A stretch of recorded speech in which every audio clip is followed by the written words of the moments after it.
Welcome to Flatwater Press Conversation. I'm Michael Severe. This month's guest, very cool story that we're going to tell you this month. We're joined by, first of all, Joe Starita is going to join us. He is a former investigative journalist from the Miami Herald, longtime professor of journalism over at University of Nebraska, and best-selling author as well for several books about Native Americans. We'll talk to him. We're also going to talk to Belinda Hinojos. She is a staff psychologist and training director with Morningstar Counseling and Consultation. She provides mental health care services to Omaha Nation and the Winnebago tribes and reservations as well. We appreciate you guys. Thanks for taking the time. We're happy to be here. Thank you. We'll get obviously deeper into our main subject, but I want to start off with you, Joe. How did you first get interested in tribes, reservations, Native American people? I think the basic, most fundamental answer to that is just by virtue of growing up in Nebraska. The native footprint here is a very large one. You get exposed to all kinds of things when you're a kid. Soapbox derbies, skateboards, stamps, dolls if you're a girl, sports. And who really knows exactly why something clicks and something else doesn't. But for me, an interest in Native Americans, the way they lived, their belief system, that kicked in at a very early age, and it's something that started ticking very early, and it's never stopped ticking. And the more I dug into it, the older I got, the more fascinated I became with their whole way of looking at things, which is much different than ours. And that plays out very specifically in what's happening in Wall Hill. It's a we-based culture, not a me-based culture. And I'm fascinated by that and the way that they have managed to stay here for 10,000 years, despite enormous problems, is being this we-based culture. It's funny you say in Nebraska in that background, like most people probably have no idea that grew up in Nebraska, how influential Native American tribes have been here. Even the name Omaha, obviously, but I mean, it's not something that we talk about. Yes, Omaha is, and if you look at every state west of the Mississippi, count the number of states west of the Mississippi who derived their name of their state from an Iowa, from a native word, Iowa being an example. Sure. Wisconsin, the Dakotas, Nebraska, Kansas, Oklahoma. Oklahoma is a Choctaw word that literally means red people. And the language reflects the we-based mentality. The language, Lakota, means alliance of friends. So language shapes culture and culture shapes language. And if you're a we-based culture, then your language reflects that. Nebraska is an Oto word that means, flat water. So just on and on and on and on. You can't escape the native footprint no matter where you are in this country, but specifically so west of the Mississippi. Well, we're reading about your focus, and I took this right from your bio. It said it's you're looking for increased access to quality mental health services for people of color. How difficult, this is a broad-based question, I know, but how difficult is it for people of color, especially Native Americans, to get access to mental health care right now in 2022? Yeah, very difficult. I think one is access, right? Remote, it's a remote community. There's not a whole lot of providers that are living out there or wanting to work out there. And so just being able to find a provider can be pretty challenging. But then when we look at other barriers like cost, like transportation, stigma, trust, small community. So is everyone going to know my business? Is everyone going to know that I'm going to the clinic or to the mental health office to see someone? And so I think there's a lot of barriers of why people maybe don't reach out or can't afford to, or maybe just can't get there. The stigma part I was going to ask you about, because even growing up in an African-American family, no one ever, that guy's crazy. He's going to a therapist. How hard is it for you to get past telling them that this is necessary? This is how you can get help with that stigma of your family, whoever, thinking that you're crazy. I think that relationship is key. Like once you have that relationship and that trust with the community, I think then they will come to you, right? And so I know we do tons of outreach, and that's never going to stop. So even though we're established in the community and I think we have a pretty good relationship and people know of us, we're still always out there at community events, at powwows, if there's a death in the community, Morningstar is there to open our doors and offer support. We send things to the family. So things that are, I think, very non-traditional in how we're trained in mental health. Mental health usually talks about the not the dual roles, right? And we keep really strict boundaries with our clients. Right. I think that's just not going to work in the Native community or any community of color. Like, they have to trust you and they have to know you. So I think once we get there, and then that opens doors, but we also have to like make sure that we keep that. Like, we can't just say, okay, we're here, we're established, like, they're going to come. It's something you continuously have to work at. Joe, how did you first get involved with Wall Hill? What was the first time you went there? Was it for researching a book? The first time, it predated, I did a biography of Dr. Susan LaFlesche, who is probably the most notable, famous person who has emerged from the Omaha Reservation. She was from Wall Hill. But the short answer is I have my own scholarship. I have my own college scholarship for Nebraska Native American high school graduates. It's specifically for Nebraska Native American high school graduates, called the Chief Standing Bear Journey for Justice Scholarship. I put 57 and counting Native students into college and through college. And I go up to Wall Hill every March. And I've been doing that for about 8 years. And I meet with the guidance counselors there at Wall Hill and also in Macy. And they get the senior class together, and I come in and I just give them this fire and brimstone. You've got to have a game plan. You have got to have something going for you after high school. You cannot end up another White Cross in the ditch. We have enough of them. Tell me what you want to do, and I will help you become a nurse or a diesel mechanic or a teacher or whatever it is. And so that relationship was established probably 8 years ago with the guidance counselors on Winnebago, at Wall Hill, on Macy, on the Santee Reservation. So I just do that circuit every March, and I appear in person and often with Native people to really help drive home the point, Native graduates. So you can't be what you can't see.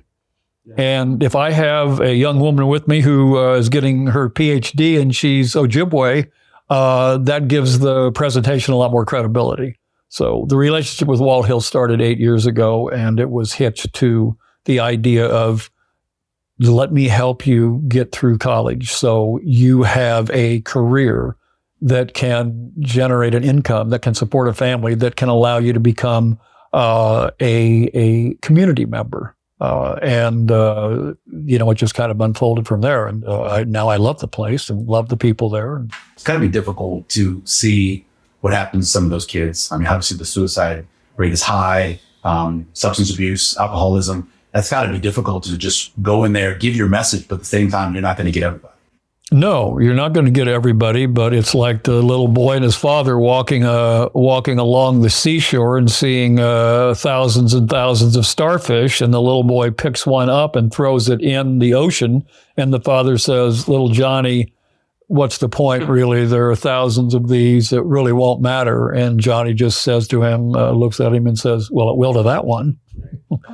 Exactly the same thing. No, you can't get all of them, but if I can get a Rosalind Sansusi, the valedictorian of Wall Hill High 4 years ago, and pay for her to go to nursing college at Clarkson Nursing College, the best nursing college in Nebraska, and graduate, and her motivation is to become like Susan LaFlesche and go back to the Omaha Reservation and spend the rest of her life as a nurse taking care of her people.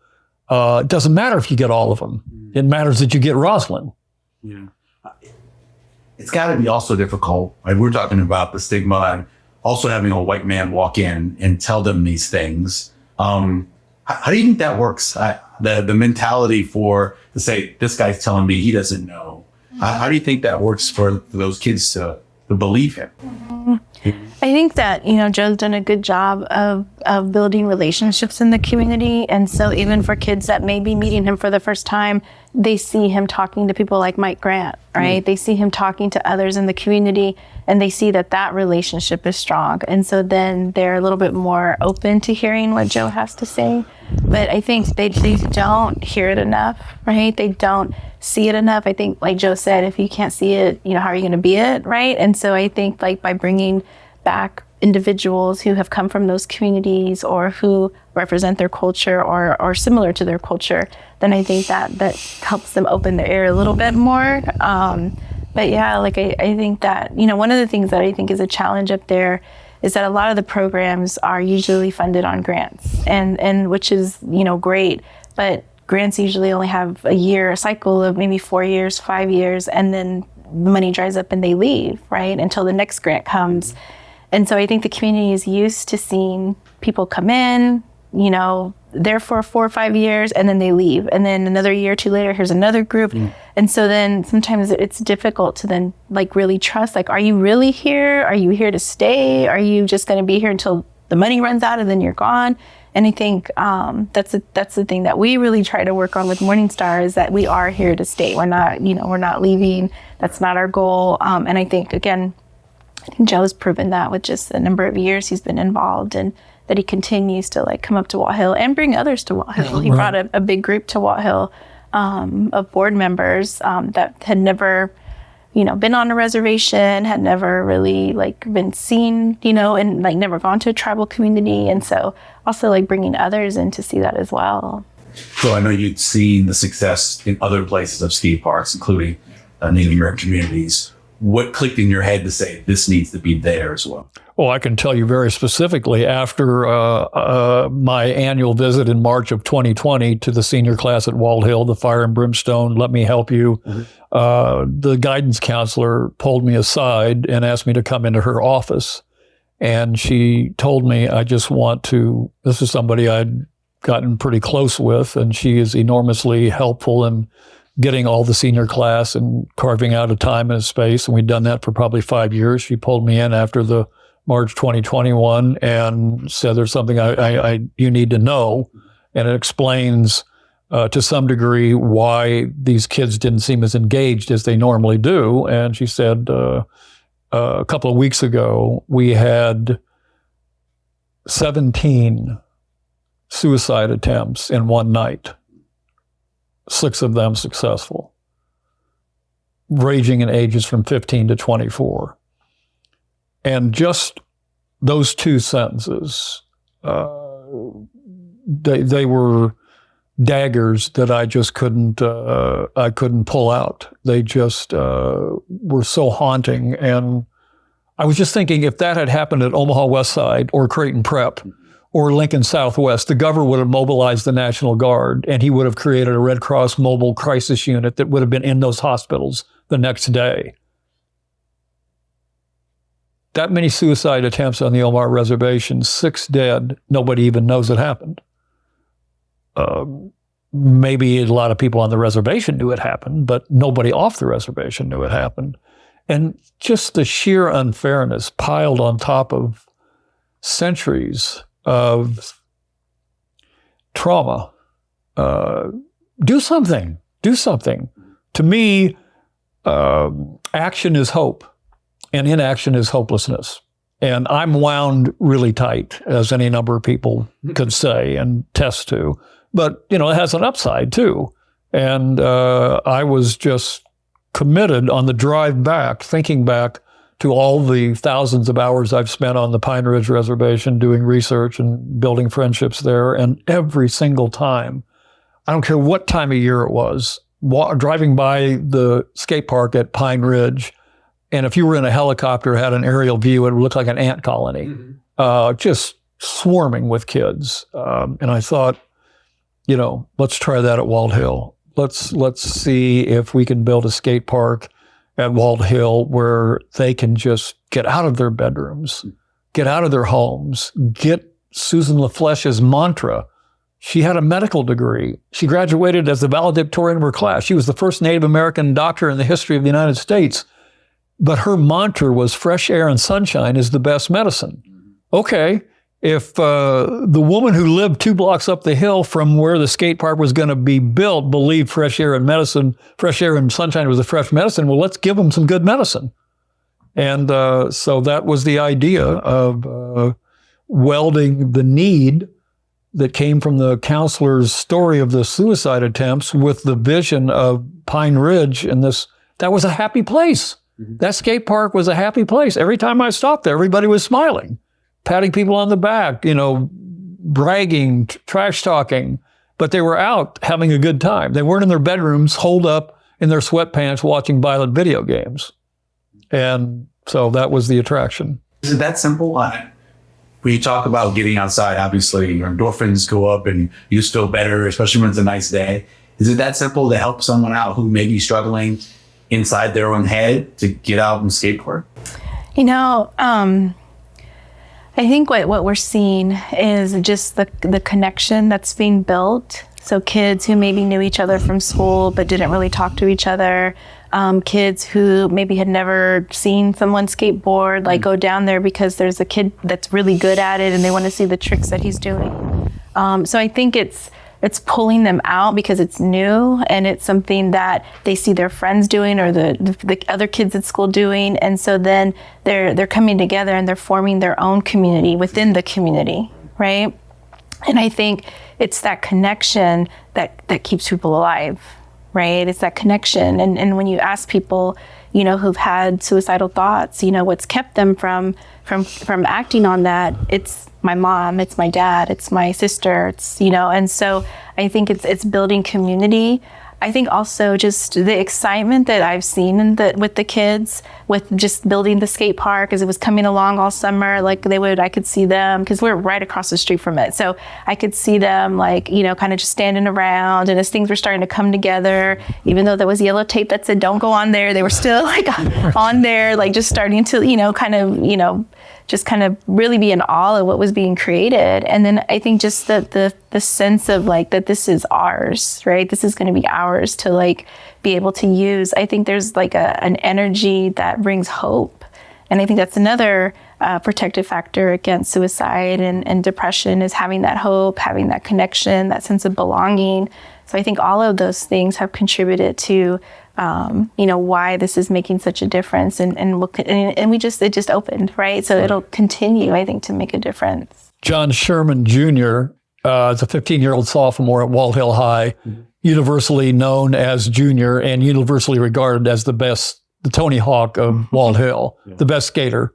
And he was quoted in a recent article saying that before the skate park came into being, he would slip into school, walk down the hallway, head down, never make eye contact, never talk to anybody.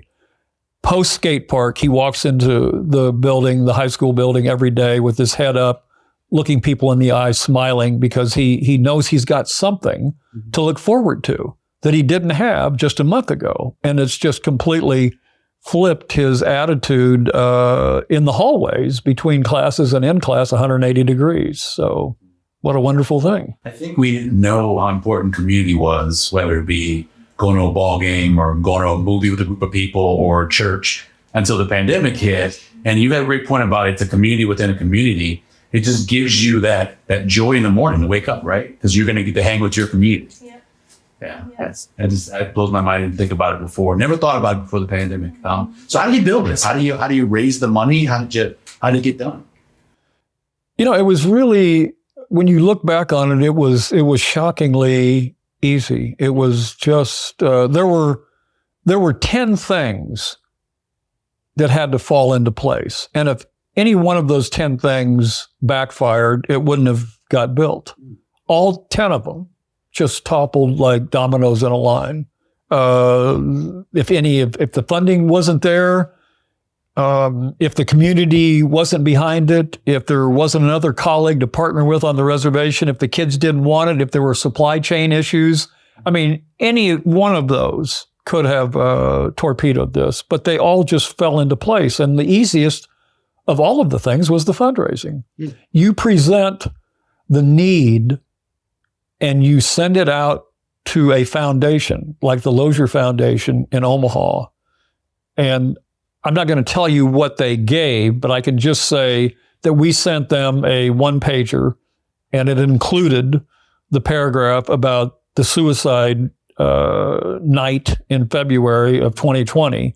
And within a week, we got an email back from them saying, we are going to give you the 6-figure donation, and we're happy to do it. Just don't bother us. Just take the money and we're done. We don't need any more paperwork. And it was stunning, the amount of money they gave, but also there were people who gave $50,000. There were people who gave, a former student of mine gave $40,000. A famous novelist, Don Winslow, and his wife, who's from Oakland, just down the highway they gave $40,000. And literally in a matter of a few months, we had raised twice as much as we needed. The skate park, the contract originally was for $200,000. And in a couple of months, we had raised over $400,000. So that was the key, obviously, is getting the funding. But the company that we chose to design it in Joplin, Missouri, they were amazing. They sent their CEO driving from Joplin, Missouri to Walt Hill, Nebraska. And he arrived at the library about 5 o'clock on an afternoon, and Michael Grant had gathered up all of the skateboarders in town and his friends and community members.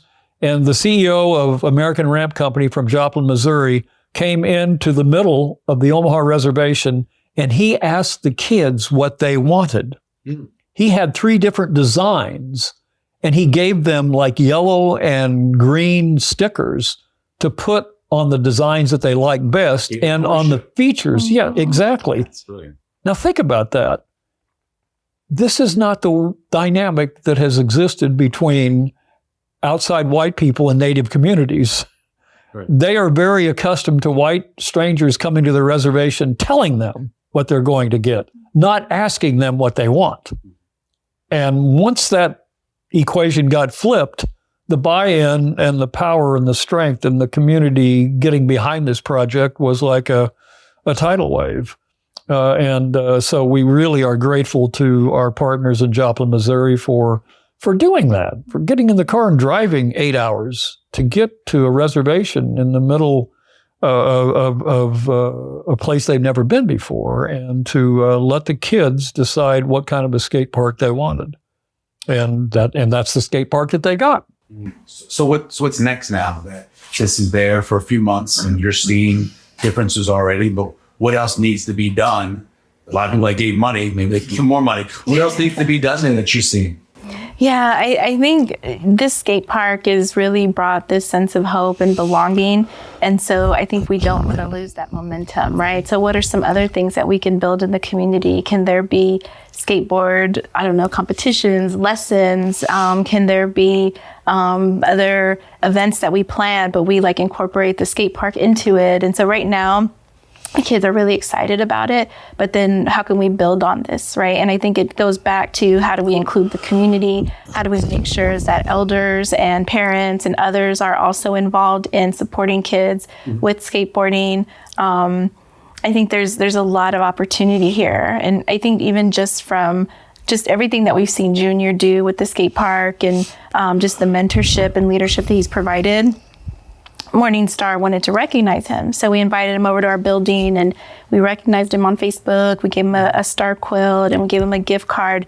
And he was very humbled by it. I mean, he's the sweetest kid. But then the response though on Facebook was yes, we see him, he's such a leader.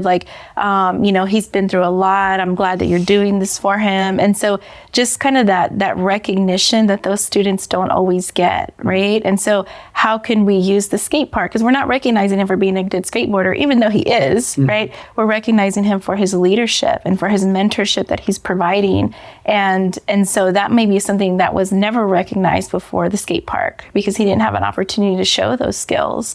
And so I think thinking about that, creative ways that we can recognize kids as they're trying out their tricks and as they're, becoming better at skateboarding. But again, going back to the relationships they're creating and skills that they're exhibiting that maybe they never had a chance to before. Boys and Girls Club too, right? That's maybe coming. Yeah, Boys and Girls Club. But we've got quite a bit of money left over, and a Boys and Girls Club is going to be financed by the tribe. We're going to use some of the money left over from the skate park. We're going to put in lighting so they can skate at night. Oh, nice. We're going to build shelters or gazebos so the elders can come and sit in the summer and not, in the shade. Right. We are going to focus a lot of effort and attention on the younger children on the reservation, the ones who are too young to skateboard. And we're actually going to approach Eric Crouch's company and we're going to see if we can get some toddler playground equipment. And we are going to get it. It's just a question of who we're going to get it from. But the next shoe to fall connected with the skate park will be playground equipment for the youngsters, the 3, 4, 5-year-olds who can't skateboard now, but they need something to do as well. So we're going to give them something to do. But I was also going to say that the flip side of junior is as good as it makes these kids feel.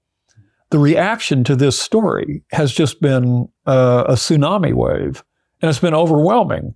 And the people on the other end who are contributing $5, $10, $500, $1,000, we got one for $1,500. All of these donations that have poured in after this story ran, their comments are how good it makes them feel. How good it makes them feel after months and months of wading through Ukraine and Putin and nuclear warfare and the divisiveness of American politics, to see a story in which this 15-year-old skateboarder junior won the lottery pick out of the hat. When they pulled names out, everybody couldn't believe that he was the first name chosen. They thought because his uncle was pulling the names out that it was rigged, but it wasn't. To get a skateboard. He got a brand new skateboard on the opening ceremonies from the skateboard owner in Lincoln, who gave us 3 skateboards, and everybody put their name into the hat, the 40 kids who were there. And Michael Grant pulled out the first name to get the first skateboard, and it was Junior's. And the kids kind of laughing, and then they were making faces, and they couldn't believe, he's already got a skateboard. And there was this kid, this friend of his, that didn't have a skateboard. So what Junior did was he took the skateboard, held it up, and then he walked over and gave it to the kid who didn't have one, and that's just, I wouldn't have done that. Even now, at 15, for sure, I wouldn't have done that. But it just reinforces that it's a we-based culture. And no matter how much poverty you throw at it, no matter how many mental issues you throw at it, it's still fundamentally a we-based culture. That is the glue that keeps things together. And it has been for 10,000 years, right up into the opening of the skate park and the 15-year-old skateboarder giving the most beautiful skateboard in Thurston County to a kid who didn't have one. And so when people read that, and they're thrilled because it makes this act of kindness. It's like Mark Twain said, kindness is a language that the deaf can hear and the blind can see. Yeah. And that explains a lot of the motivation that we're hearing and seeing from all the donations that are pouring in for skateboards, for helmets, for protective clothing, for money that we can use however we see fit. And that sentiment is the connective tissue with a lot of these donations. The act of kindness just feels good. It feels good to help somebody. I know one of the biggest things for all kinds of communities, especially where there's a lot of poverty, is just being able to be connected. High-speed internet, very important. Helps with schools, obviously, as well. Where's the community in terms of that? Is that something that also needs to be improved? Yeah, I think any kind of help when it comes to broadband would be helpful. They did improve somewhat during COVID, just because a lot of the schools went online. Sure. But I think there's still a lot to be done with being able to, whether that's do stuff related to academics, whether that's look up social stuff related to skateboarding. But I think that is a big area that they're still lacking there. It's amazing that so many communities don't have that simple thing that we expect now to be like water, right? Yeah, I think during COVID, when a lot of mental health services moved online, I think a lot of people take for granted that they were able to do that, right? A lot of school districts, even though there were a lot of challenges, I don't want to minimize that, but the fact that they were able to say, okay, well, all of our students already have Chromebooks and they can just access, school or classrooms from home. Well, it was a huge challenge up there because not everyone has access to a computer or a laptop. Not everyone has the quiet space even to be able to log on to have class. And then if you don't even have the internet to be able to log on, how do you do that then, right? Yeah, and people going to McDonald's in some communities so they could be online. Yeah. They go outside the library. The library is right there. Yeah, so they can get internet there. Think about this, like being a part of your legacy. Think about that at all. And I know you're doing this because you care, but I mean, in the end, when you look back, when you look back 50 years or whatever, this park will be there, and it's something that you. No, I really don't. I don't think about that. I mean, I'm really thinking about what more can we do. I mean, nothing is in the rearview mirror right now. It's straight ahead. Get those lights up. Get those gazebos built. I would love, and this will happen, in the Boys and Girls Club, I want to make sure that there is a room in there that is a maker space. Yeah.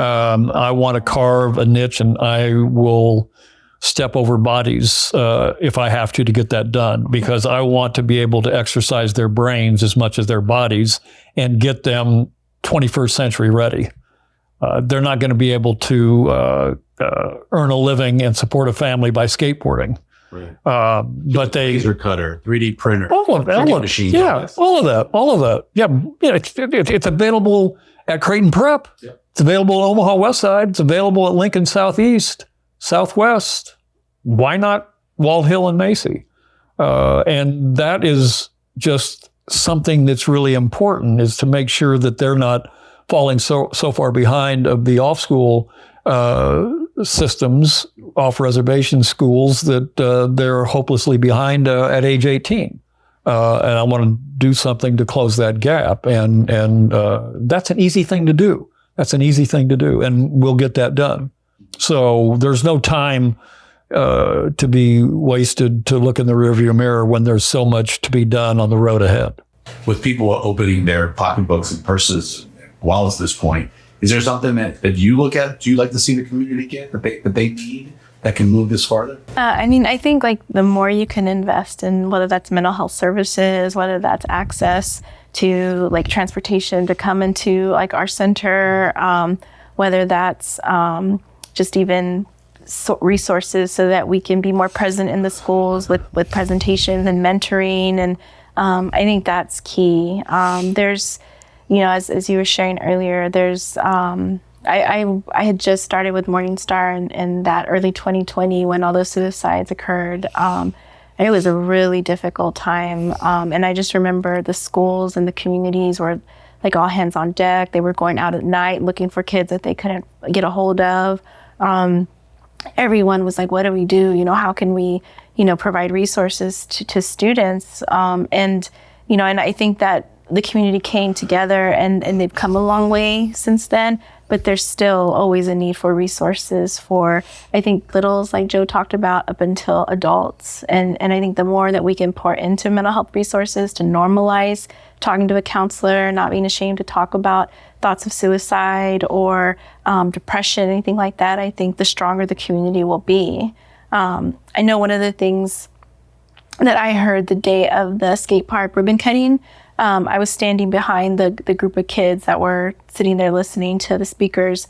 And one of the students, it was actually junior, like leaned over to a kid who's definitely grade school, so a lot younger than him. Mm-hmm. And he tells him, whenever I'm feeling sad or when I'm feeling down, I get my skateboard and that makes me feel so much better. I mean, I don't even think that kid realizes the impact that he made that day, right? Just normalizing sadness, normalizing that you do feel down sometimes, but also here's a coping skill, right? Here's a way that I feel better so you can feel better too, right? And I think we need to connect more of those dots, that mental health isn't just necessarily going and sitting in a therapist's office, even though we know that works, but it's also those other pieces in the community that also contribute to someone's well-being. Closing thought, sure. Well, I was just thinking to cherry pick another one of those me versus me nuggets out of the basket. Fast forward March of 2020, when the suicide issue had really plagued the reservation, and fast forward that to a year, and now we're in March, April of 2021. This community, the Omaha Reservation community, in the poorest county in Nebraska, in the spring and early summer of 2021, had the highest vaccination rate in Nebraska. The poorest county in Nebraska with the highest suicide rate had the highest vaccination rate, 87%, beating out the other 92 counties in Nebraska. Now, how is that possible? I mean, if you stop and think about that, if you went like 2 counties west of Thurston County, the vaccination rate was 23%. It went from 87% to 23%, going from we to me. And this to me is just such a remarkable statistic and a window into a culture that still has the ability to take care of itself. There's so many things that we could have learned from Native people. And if we're smart, we will end up learning some valuable lessons from them. And they have every reason through history to not trust the government, to not trust the vaccine. But because they knew that it was going to help an elder or keep a baby from getting sick, they chose to do it. That's right. That's exactly right. They did not want to walk in to that home and maybe have grandma die as a result. Right. And that's just a profound lesson for all of us to learn and to integrate into our lives and become more we-oriented and less me-oriented. Final thoughts, Linda? I just, want to thank everyone who is like holding, all these kids in their hearts, this community in their heart, donating money, just has this new interest in learning more about the community. And I just encourage people to continue learning about it and learning about them, and to not let this just be a story that is highlighted and then passes, because the community does need a lot of support. And I think the more that, and they're feeling it right now, they are feeling it. But I think the more people stay invested, I think the more impact it'll have over time. I certainly look forward to seeing what the future has for this and everything that you guys want to continue to do. Oh, and there's the Susan LaFleche Hospital. Mm-hmm. I mean, that is being co-quarterbacked by 2 movers and shakers in Omaha, and they are the head of a large group, largely Omaha-based, who are doing a $2.5 million rehab of Dr. Susan LaFleche's hospital, which is about 7 blocks from the skate park. And they've done the complete exterior is finished. They're now doing the interior. And when it's done, the plan is to have this 2-story building, 2nd floor museum to Susan, the 1st floor, a 24-hour crisis center. A 24-hour crisis center is the plan. And they want that to have some kind of health aspect, that 1st floor, as a legacy and as a tribute to honor the nation's first Native American doctor, often referred to as the nation's first female Native. No, that's wrong. Period. First Native American doctor, male or female, in the history of this country. And she built the first hospital on a reservation in the history of the United States, and she built it in 2013 without a single tax dollar. A Native American woman. Everybody should know. More than 100 years ago. Are you kidding? Right. They couldn't vote, and they weren't even recognized as citizens. Right. How did she do that? I mean, talk about great role models. And now that hospital is going to be kind of on the other end from the skate park. And it's going to have an enormous emotional and identity, because in the end, this is always about identity. Who are we? And what happens when a stronger exterior force comes in and bans your language, bans your religion, bans your songs, bans your dances, bans your ceremonial clothing? If your hijacker, if your culture is hijacked, then who are you? And now that's being restored. It's being restored. And it's critically important that people on and off the reservation understand the issue of cultural identity and how valuable all of these different cultures can strengthen everybody. It's an awesome story. Joe, Belinda, we really appreciate it. Thanks for being part of the Flatwater Press conversation. We really appreciate it. Yeah, really appreciate you doing this. So we.